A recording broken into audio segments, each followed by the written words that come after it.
3, 2, 1. Hey there, you beautiful badass. Welcome to the Carrie Croft Show.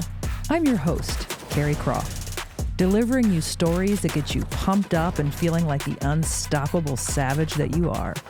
So grab your coffee, put on your game face, and let's do this thing, baby. 3, 2, 1. Ready to elevate your self-care game? Boss Gal Beauty Bar is a modern med spa offering everything from cosmetic injectables, lasers and microneedling, to medical-grade facials and skincare. Conveniently located in Clintonville, Grandview, Powell, and Easton, making self-care a priority has never been easier. Use code CROFT for $25 off your first visit. Let's get real here. Aging isn't always cute. Wrinkles, things sagging where they didn't before, do I hate my partner or is this perimenopause? I've been there. And that's why I'm all about Donaldson. From plastic surgery to aesthetics to functional medicine, they help you love your body and get to know it better. Want to feel like yourself again? Head to donaldsonhealth.com. And if you're a first-time client, mention the Carrie Croft Show for $100 off your first treatment. You're welcome. Today, I have the pleasure of sitting down with a woman who built a company that quietly shaped some of the biggest brands in the world. Nancy Kramer, aka Kramer, is a powerhouse entrepreneur who in 1981 founded one of the most successful women-owned marketing agencies in the country, Resource Ammirati, right here in Columbus, Ohio. And at just 26 years old, she landed Apple as her very first client. Not impressive at all, by the way. Over the next few decades, she worked with giants like Victoria's Secret, and in 2016, she sold her company to IBM, where she continues to lead and inspire as Chief Evangelist Officer for IBM. But beyond the boardrooms and big deals, what makes Nancy truly extraordinary is how she carries herself as a flawed and approachable human being, and her transparency about that. In the early 2000s, when the dot-com bubble burst and her company's revenues plummeted by 70% in 90 days, she was also going through a divorce and raising 2 daughters and a son as a single mom. Those were indeed the darkest of times. And even now, after everything she's achieved, Nancy is still very much on a quest to deepen her relationship with herself, to keep searching, growing, and staying malleable in life and love. So here's my hope for this conversation. That someone out there may be sitting at home feeling stuck, overwhelmed, or like they're carrying way too much. Here's a piece of Nancy's story and adds it to their own arsenal. I want you to leave this conversation thinking that you can do anything, because you can. And Nancy is the perfect person to inspire you to shoot for the moon. Nancy Kramer, welcome to the Carrie Croft Show. Well, thank you. I'm very excited to have you here. I'm super pumped to be here. I wasn't expecting you. I knew you were a beautiful woman, but I wasn't expecting you to give hot vibes. I'm serious. Understated. I gotta getting hot. I got to get credit where it's due. Understated, like sophisticated, young. You're giving a lot of things, and you're also giving hair model. So we got to start with that. You have really good hair. Thank you. Which I'm super pissed about. Do you know, for me, one thing I've always wanted big time is just your hair, basically. Do you get compliments on your hair all the time? Yeah, I guess so, especially for my age, because I'll be 70 this year. Which is and so awesome. You know, to have this much hair, because it tends to thin, I think, as you age. Yours certainly has not. So speaking of being 70 this year, let's park for that. You and I talked about this a little bit. I think whenever you turn that next number, Yeah. and obviously the higher it gets, right? There's a thing with it. Yeah. There's a mix of heaviness Yeah. and gratitude. So what are you feeling? Well, it started last year, about a month before my 69th birthday, which I just think is a dumb number to be 69 for all the obvious reasons. And I started getting kind of depressed about the fact that in 13 months, I'm going to be effing 70. I mean, 70. And so I wallowed for a while, and then I was like, snap out of it, Kramer. I mean, seriously, just snap out of it. You're healthy, you're, engaged, you're curious, I have this fabulous family, a fabulous life. Just snap out of it. And I started talking to some friends that are also turning 70, and we started talking about what's our 30-year plan? What's our well, my one friend, Tanny Crane, wants to make it our 50-year plan. But what's our 30-year plan? How do we want to live our life for the next 30 years? And of course, just like everyone, we want to be as healthy and as vibrant and engaged as possible. And so what are the things that we're doing? So we're sharing a lot of things that we're learning and reading and really focusing on what we can do to live as fully as we possibly can as we age. But I have to say, getting old really rocks because you learn so much shit that you don't know when you're younger, and you're just like super comfortable with a whole bunch of things that were really uncomfortable when you were younger. And I really love it on a lot of levels. I couldn't agree with that more. I think too, talking about aging in a way that isn't this doom and gloom. It's similar to me, like when you talk about death in our country, especially how it's, of course, it's hard and it's all these things, but you look at other countries, the way they celebrate things differently. We have to start talking about the aging process in a way that is like, I do feel so much better in so many different ways. And you do learn so much. So like shifting that narrative a little bit, I can see it out there. I can see people who are starting to have more conversations about it. It's okay to talk about. It's like menopause. Yeah. Same thing. Yeah. No one, I mean, you would never hear anyone talk about menopause. It's like we're talking about this shit now, especially the complexities of being a woman. Yeah, totally. We ain't basic out there. No. Like the other gender. Okay. As much as they'd like to pretend that we are. Right. We are complex. So let's honor it and celebrate it and talk about it. Say it loud, say it proud. Okay. So I'm fascinated by you in so many different ways.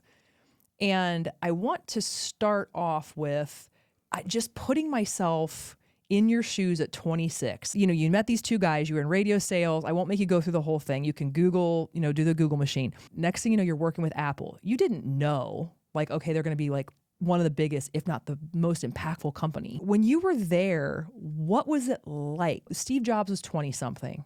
He and I are the same age. Yeah. Were people smoking cigs in the conference room? Like, how many females were there? Like, can you give some imagery around what that looked and felt like in the beginning? Yeah, I would say that it was mostly a male culture. A lot of men. I would say maybe 10, at the most 20% women. And they were mostly in marketing, not really in engineering, software, product engineering, or any of that. But I would go to Apple's corporate headquarters in Cupertino every other week, sometimes every week, from Columbus in those early years. And I loved it. It was a campus. They've moved now, but it was a campus of buildings, like 3-story buildings that was rather nondescript, but inside they were anything but nondescript. Open before anybody was having open floor plans. The creative offices were in this beautiful, cool warehouse space with really high ceilings, and there was a constant buzz. It's as if you were plugged into an electrical socket day in and day out. And we were on a mission, and that mission was to have everyone in the world have a personal computer, which in 1981 and 1982, like, computers were not something that everyone had. They were kept in clean rooms and no one was to access them. So people thought I was nuts. They thought I was nuts to leave my job in radio sales, to work with this company that was named after a piece of fruit, and actually was going to, like, people would ask me, who's going to use a computer? They literally thought it was really stupid. But in my heart, I felt such a connection. I felt like there have been some things along on my life journey that I have felt like I had to do. I just couldn't not do them, and that was one of them. And working with Apple was just the gift of a lifetime. I worked with Steve Jobs. I was on the launch team of the Macintosh, launch team of the Lisa, which preceded the Macintosh. It was really quite extraordinary. But they weren't smoking cigarettes. There was a grand piano in the lobby of the Macintosh building. The Macintosh building had all the cool stuff in it. Pressed juices before there was pressed juices, sushi before there was sushi, all the cool foods, people working 24/7, sleeping at the office, very casual. On a good day, people were wearing shoes. Anything that you could think of that would be iconic California environment, that's what Apple was like. And you knew you were on a rocket ship. I didn't know it would become what it was going to become. I didn't know Steve Jobs was going to become what he became. I mean, there was a time that the company came close to going out of business. I mean, one of the situations I was in planning meeting, a creative team meeting, and I had the opportunity because of the way Apple worked that I would be in meetings with some of the most iconic advertising people in history, like Lee Clow, Steve Hayden. I mean, these amazing people. And we were in an ideation session with Shia Day, and we were talking about what was Apple going to do, and this is when Steve was gone. So what was Apple going to do to combat Windows 95? And because Windows 95, which was introduced by Microsoft, mimicked the graphical user interface, which, before that you had to like type in DOS, / whatever. I never learned how to use any of that. But you had to, it was a revolution for Microsoft to have this new Windows 95 interface, which basically mimicked what the Macintosh did. And Apple had lost its way. Steve had been gone for about 10 years. And everybody was talking about, what Microsoft was doing to launch it and what are we going to do to counterbalance it. And I stood up and I pounded the table and I said, there's only one thing that we can do to combat what Microsoft's doing. And that is to bring Steve Jobs back into this company. You did? Mm-hmm. Mm-hmm. What was the like jaw drop, mic drop? Kinda. Did anybody, was there a slow clap? Yeah. And then it happened. And then it happened.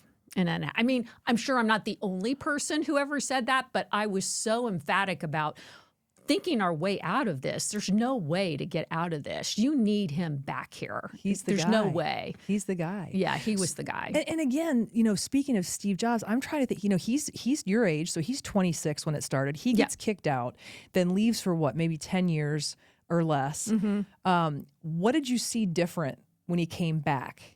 Like, was he better when he came back, or was he kind of the same? He was more refined, more self-aware, more grounded, very focused. I think that the company's trajectory might have been different had that not happened. I really am a believer that everything happens for a reason.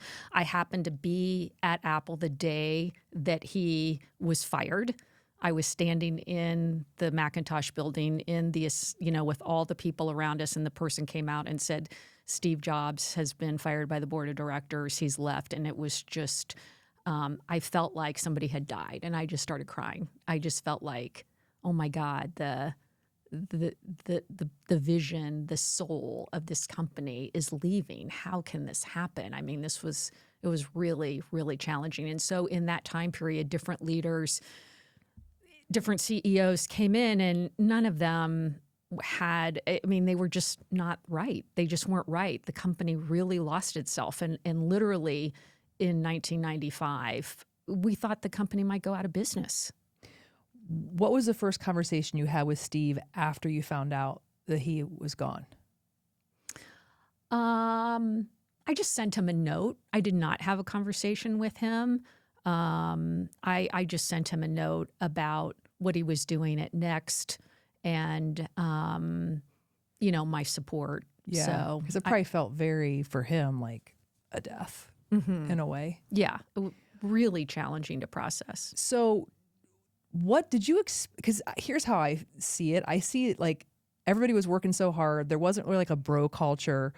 So was there anything that you can remember, like somebody doing that they'd be canceled for today, like behaviors or things that were the norm, or like sexual harassment of any kind? I mean, here you are, this like really good looking female.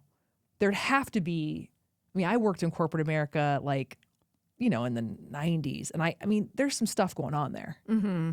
That can you remember any of that? Or was it just more business all the time? Like everyone was just heads down? No, I mean, there was a lot of, there was a lot of drugs. There was, drugs and alcohol. And, I wasn't an Apple employee, so some of that I wouldn't have necessarily had exposure to. But, there were different people that had reputations for being very loose, I guess, or aggressive with women. But no more than probably any corporate Typical. kind of thing. Yeah. Was Steve Jobs like a hot guy? Like, was he like a sexy guy? Or was he just such a prick that didn't even work? I thought he was fabulous. I think he was super handsome. I thought he was really, really handsome. And then I was fascinated when I read Is now a good time for me to tell you that I made out with him?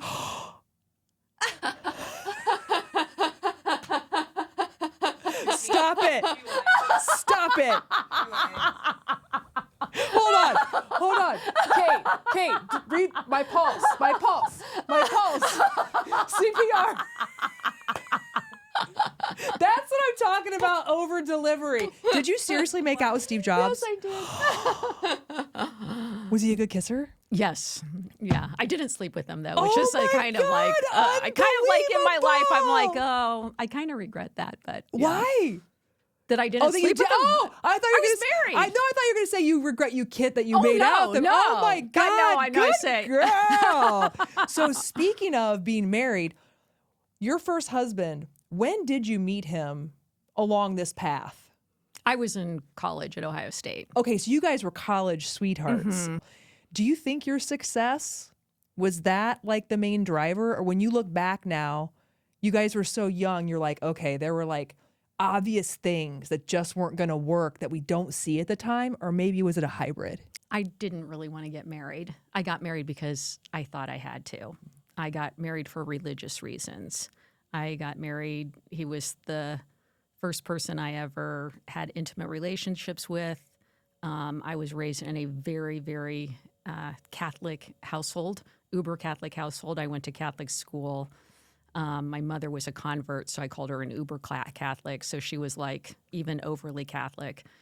And when I was the summer between my sophomore and junior year of college at Ohio State, because I'm a first-generation college graduate. I didn't know that there was any other school you could go to. I literally had no idea.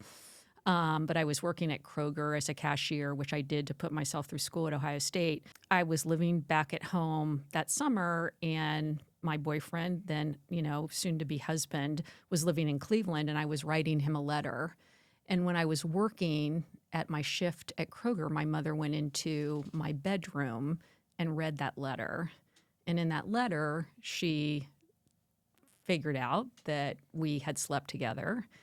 And my mother proceeded to try to overdose on Valium.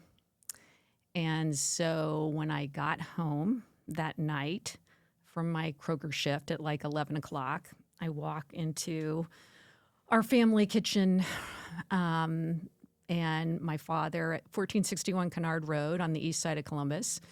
I walk in the door, and all the lights were out. My father was sitting at the kitchen table smoking a unfiltered Camel with a bourbon on the rocks. And usually when that was the case, my mom would be sitting there with them. They called it their nightclub, which was they couldn't afford to go out. And I was like, where's Mom? And my father said what had happened. And he said, your mother should not have gone through your things. And you shouldn't have done that. It was never, ever discussed. And my father died 17 years later. My mother died 30-some years later, and it was never discussed.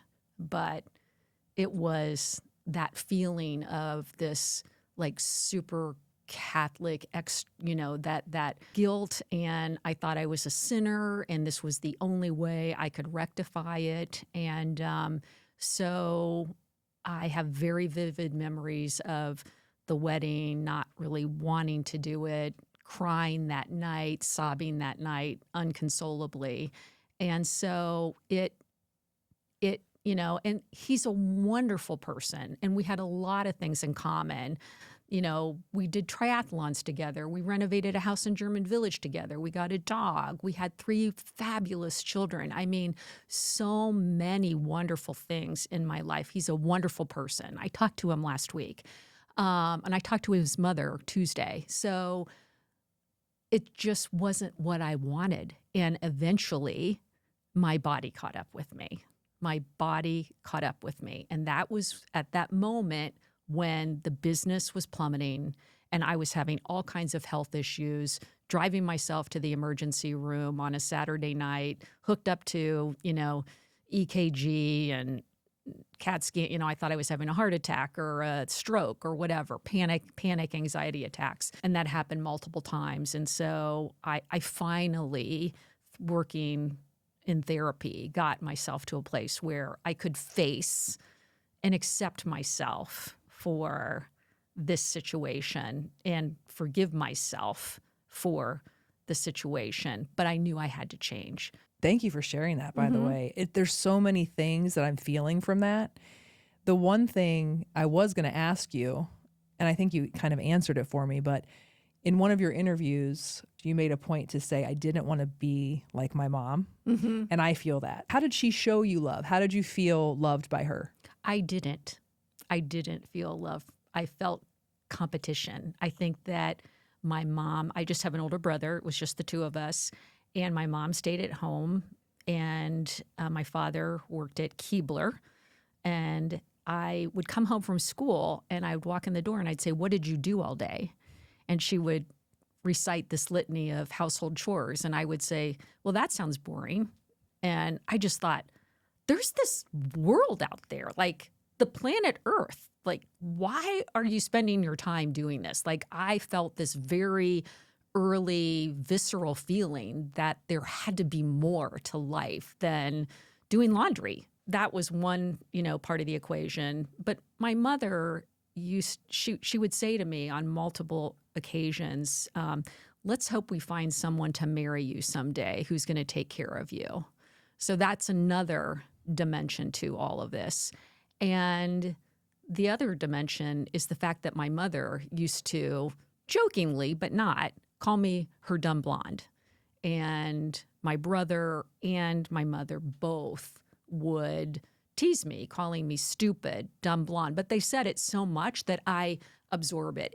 I absorbed it. Like, there are times today in some of the things that I'm doing at IBM that are like mind-blowing, stuff on quantum cryptography. And I'm like, I'm not a dumb blonde, but I feel like it in this moment. Yes. So, it's still, here it is, however many years later. So it was, and so I think my mom felt as though I was going to have an opportunity to have a life she didn't have. And she was an only child. She told me repeatedly that her parents did not want her. Her name was Marion, and it was spelled as if it was a boy, not a girl. And so she said my parents wanted a boy, they didn't want a girl. So my mother never felt love from her parents. But 3 days before my mother died, I was sitting with her, and she looked me in the eyes and she said, I'm really proud of you, and I love you. There wasn't any but, there wasn't any sense of judgment. And it was really the first time I felt that from her. When you come up as a child in whatever environment you're in, and you think your parents hung the moon, and I think it's the moment when you realize your parents are only capable of what they were or weren't given. Like when you saw that your mom was never shown love, and then you look at it reflectively and you go, well, of course. Right. But I think what's so powerful about that is that you realize it's not me. And I think until you can get there with your parent, like your upbringing and your parents, I think you're always suffering. And I think that's, for me personally, seeing my parents as human beings and understanding how they were raised. They're just one person on this earth just trying to make it. And they're everything to you. I went through intense therapy. I hadn't been to a therapist ever in my life until I was in my mid-40s. And I did intense therapy every week for a very long period of time. I just recently went back to therapy. It was in my 40s, looking back at that episode when I was still in college and what she did. I didn't realize, of course, I thought it was all me. This is what I did. My behaviors caused my mother to do this. And my therapist said that trying to reconcile that is one of the hardest things you have to do. When someone tries to hurt themselves because of something you did, it's a really hard thing to get through. But I mean, what an extraordinary experience to be able to talk about it, because it amplifies, the importance of having the ability to really love yourself. And I didn't learn to love myself until I went through therapy. And it's still a challenge every day. And all the external things that are happening that, all the inputs that you're getting externally impact that internal life and that love of self. And our natural, universal thing that we share is this like self-judgment. We're not good enough. We suck, and we all share that. And listening to some of your episodes, I heard that from so many of your guests. And all of us, no matter who you are, we all have that. And it's something I have to, work on every day. So did you feel love from your dad? I did. So you had a good I did. I had a bond great with him? relationship with my dad. As I said, my father worked for Keebler. He was one of 7 kids. He was very funny. And I loved when he would invite me to go to the grocery stores when I was 5 years old, to go put, at the time when somebody who worked for Keebler would go and literally put the product on the shelves at the grocery store.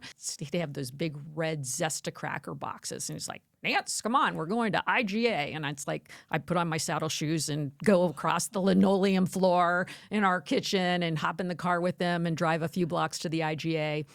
And my father, who was in both World War II and Korea, I think he felt like there had to always be an enemy, because this was the kind of the world that he lived in. And so he taught me when I was 5 years old that Nabisco, his arch competitor of Keebler Cookie, who's made Oreo cookies, they were bad and they were evil, and no kid should eat Oreo cookies because they were poison.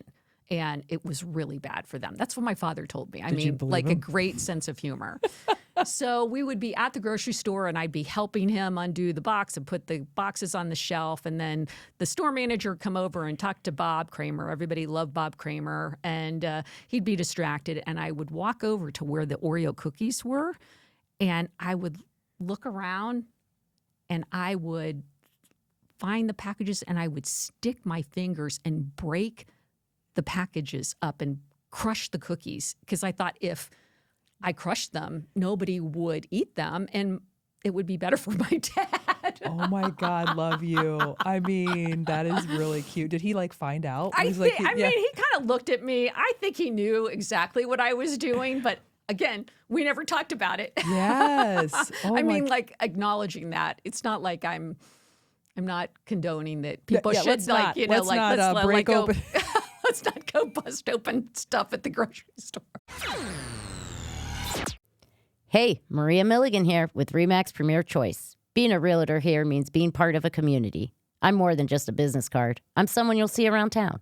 I build trust with my clients because I care about this community and the people in it. Ready to take that next step? Let's do it together. Text me at 614-314-1355. Who says you need a special occasion to feel like a celeb? I mean, stress is real. Life is busy. And your scalp? Yeah, it deserves some love too. That's where Headspace by Mia Santiago comes in.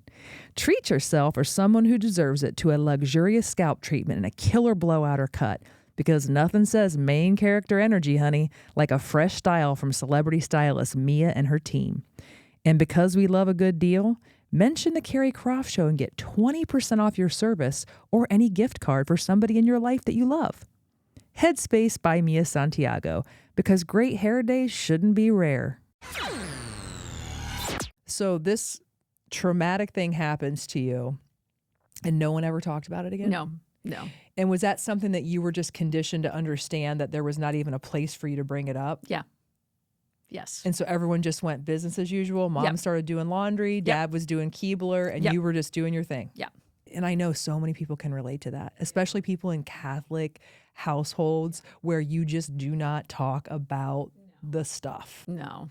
And as a little kid, my therapist has identified that she thinks that I was probably one of these kids that there were done some studies about babies that are like really impacted by loud sounds or lights or whatever, and then others that don't have any of that. And we've decided that I'm one that gets like, I cried when the vacuum cleaner was, like running in the house. The visual, the artifacts that are associated with the Catholic Church, there's a lot of open wounds, there's thorns in people and people hanging from crucifixes and dying and people with flames at their feet. And I literally would wake up as a kid thinking that I was going to burn in hell. I would have an image of what I thought the devil looked like, and I would see flames around my feet as a kid. And that's what I thought my fate would be if I did anything wrong.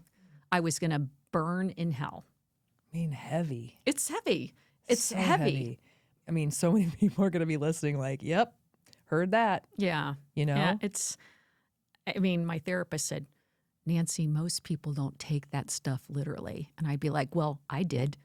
I would disagree. I think, having a son right now who's almost 6.5, he takes a lot of things quite literally. Like just yesterday, I said he had something green and we were on the way to school. And I'm like, dang, you got something on you.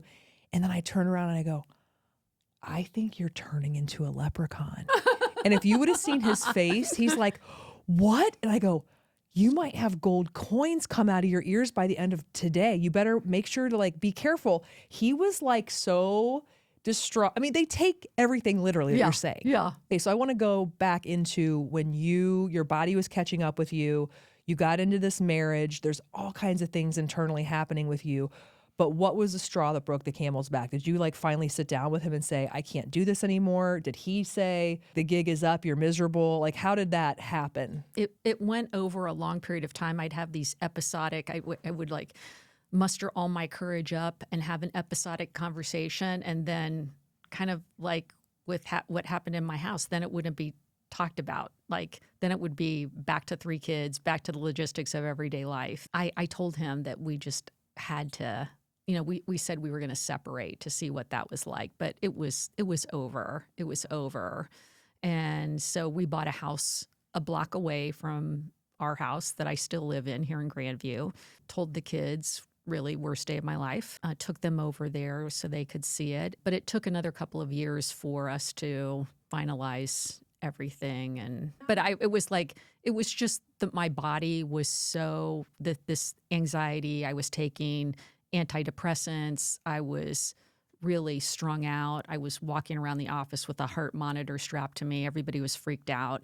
And it's interesting how we all think we can outsmart our bodies. You can't outsmart whatever's going on. You can stuff it and stuff it. If you had an actual container and you were stuffing something in it over and over and over again, you inevitably are like, okay, that shit's getting full. We got a problem here, Houston. Okay, the same thing happens with your heart, your soul, your spirit. You can't outsmart it. Mm-hmm. You really can't. And No. it's fascinating how we all try to do that. And so many people today in this world we live in are still apprehensive about the T word, therapy, the stigma. Oh, if you're going, I can't believe you're going. I can't believe you're not going to therapy, honey. I think another misconception people have, especially married couples, you feel like you have to be at some really in the red zone. Yeah. So how did you then, okay, divorce is over, you're raising 3 kids, you have this really successful company.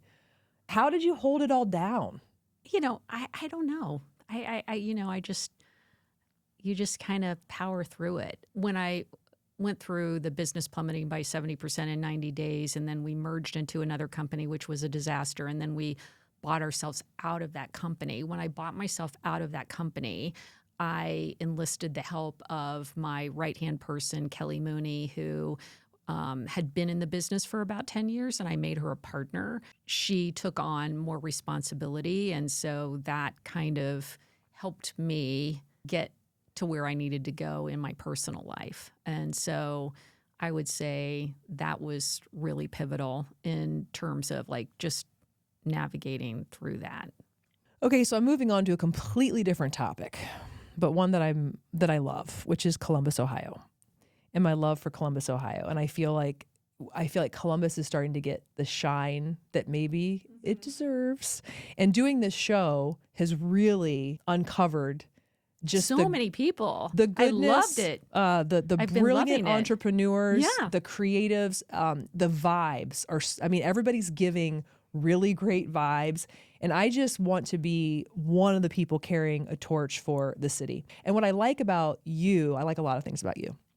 But, you know, a lot of times when you get older, it's like you look and you're like, oh, I can't believe it. What is this Chat GPT thing? And what you're the opposite. You're like, I can't believe people think it's weird that a car drives itself. Like, because look at you, you've been a visionary since day one, right? Like before Apple was Apple, you were getting the concept of having the computer, and now here we are. You have that mindset, right? So what do you think, like, in terms of Columbus, Ohio, and what are you the most excited about? Well, there's a number of different things. I've been a member of the Columbus Partnership for a long time, and which is an organization of the different CEOs in the community. And so it's a combination of people that are more the corporate people, and then there's like what I would call an entrepreneur class, people that are founders, that are running family businesses, that are deeply rooted here, versus people that come in to run one of our corporations and then aren't from here and then they leave.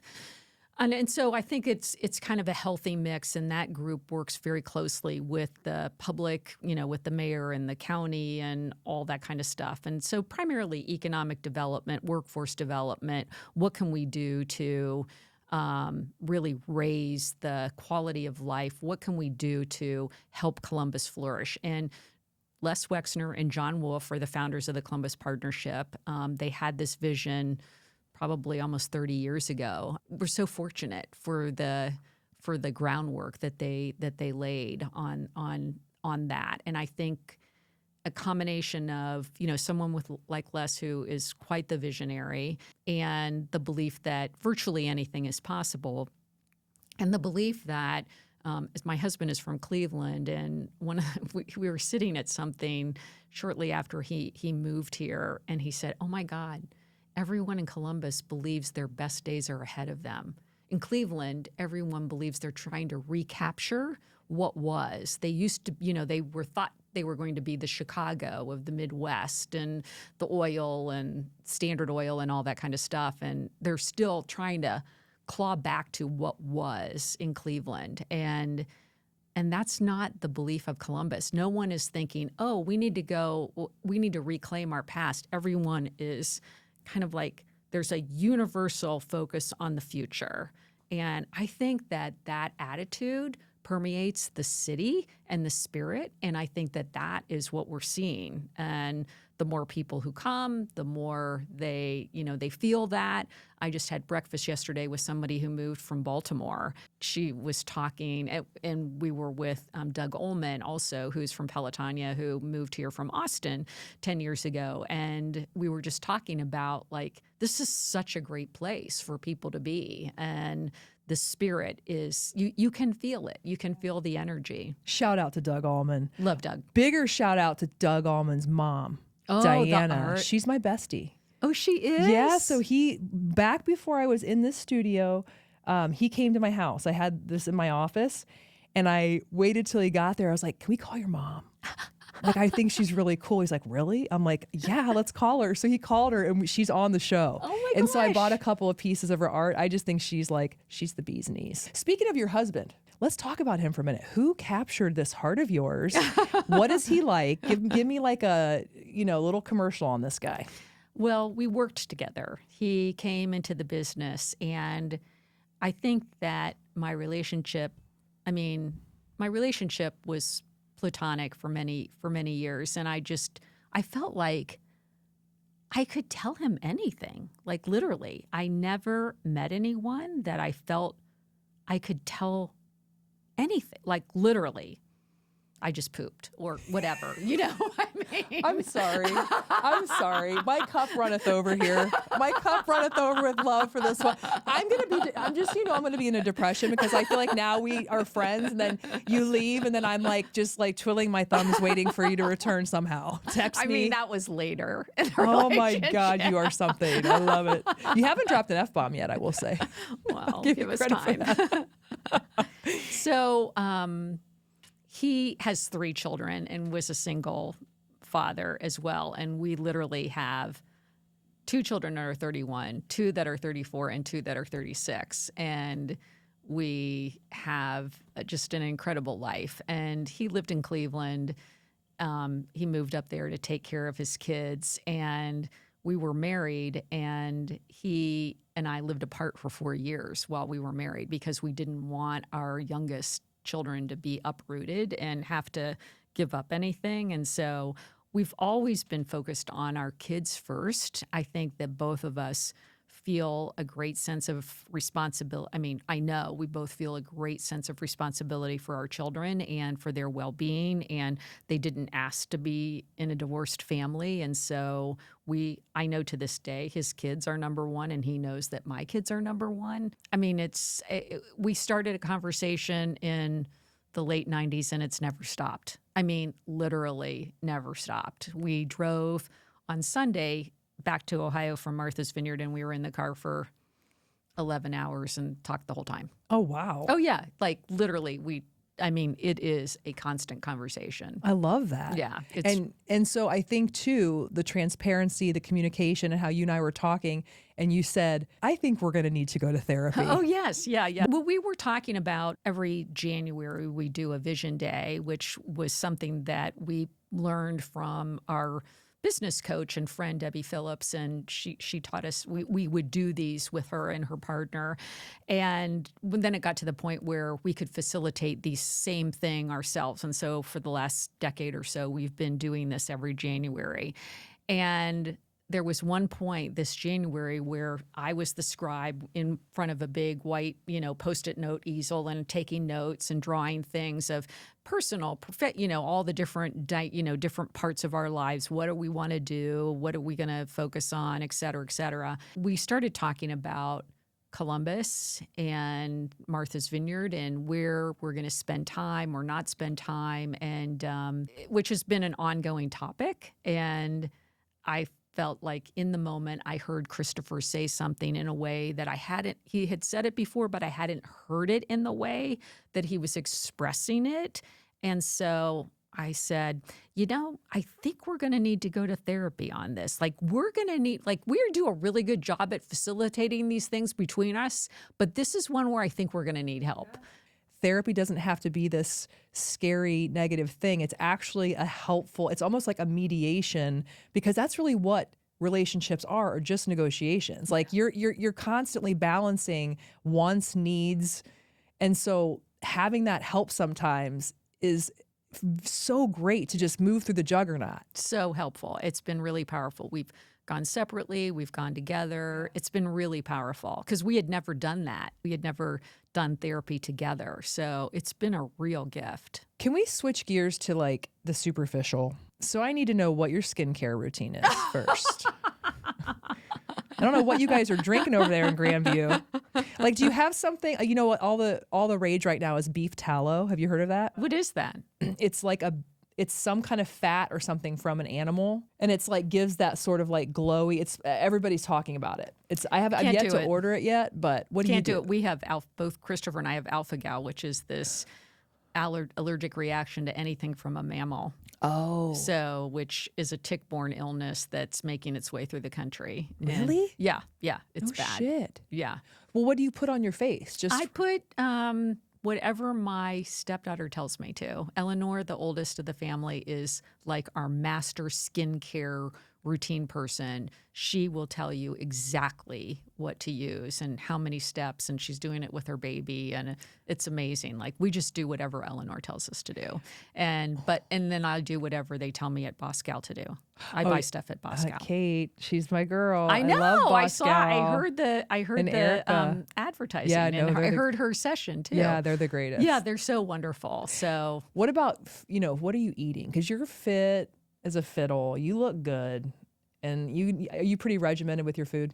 I am. I have issues with my stomach. I've had a ruptured colon and so diverticulitis. So I have to be careful about what I eat. And now I can't have any Meat, no, I wasn't really eating meat anyway, but I have a pretty clean diet, and I have for a long time. I've been working with a functional medicine doctor for about 10 years. She's not based here. Her name's Dr. Laura Lyle. She's from Ohio. Her parents live in Bucyrus, and she has a pharmacy degree from Ohio State and an MD from Ohio State. And I met her on Martha's Vineyard, go figure, and work with her remotely. And so she has her eye on hormone replacement therapy, supplement. I just had my DNA, all my genes laid out that I had a 2-hour meeting about everything that's going on in my genes, and then adjusting my supplements as a result and what my diet should be and all this. I was like, phew. What was the biggest thing that blew your mind? Were there a couple? Well, there was one thing that really bothered me is that I have one of the genes, and it doesn't mean you're going to get it, as she likes to say, but I have one. You can either have 2 variants or one, and I have one variant for Alzheimer's. So that was kind of a disappointment. And it was funny because Christopher did the same thing, and he was convinced. I keep forgetting things. I know I have Alzheimer. I know. And he had his read a week before me. He's like, no, I have nothing. And then I'm thinking, I'm fit, I'm this, I'm that, I'm going to be fine. And then I was like, oh. Well, that's where the balance comes in, because part of me loves having a dashboard and knowing where you can prevent things and get ahead of things is so great. It makes you feel some sense of control. And then there's a line where you're like, okay, do I know too much? Because that may never impact you at all, but now it's sitting rent-free somewhere in a corner. It's like the balance of things. We have so much information today. I've really upped my protein, and I've added a morning meal, which I was never hungry in the morning, but I'm just trying to get more protein. I've run since I was a kid. I've been a runner since I was a kid. It's very meditative for me. I mean, I go 3 miles, and I work out with Jordan Sugarman 3 times a week, doing Pilates. I was there this morning. I love that. And I'm adding weights. I mean, that's as you age, that upper body weight for women, being able to really, retain your muscle is super important. It's the largest organ that we have. It protects all of everything in us. And so I'm really trying to focus on that. What's your vice?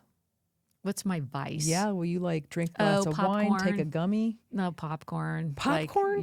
Like that lesser evil popcorn that's sweet. God, you're good. I had some last night. That feels like a real treat to you. Yeah. Okay. Maybe tequila. I was going to say, give me something. Okay, give me a tequila. Oh, so you'll drink some tequila with me sometime. Yeah, straight. Because I'm On the already, rocks. this is the part of the program where I figure out a way to see you again.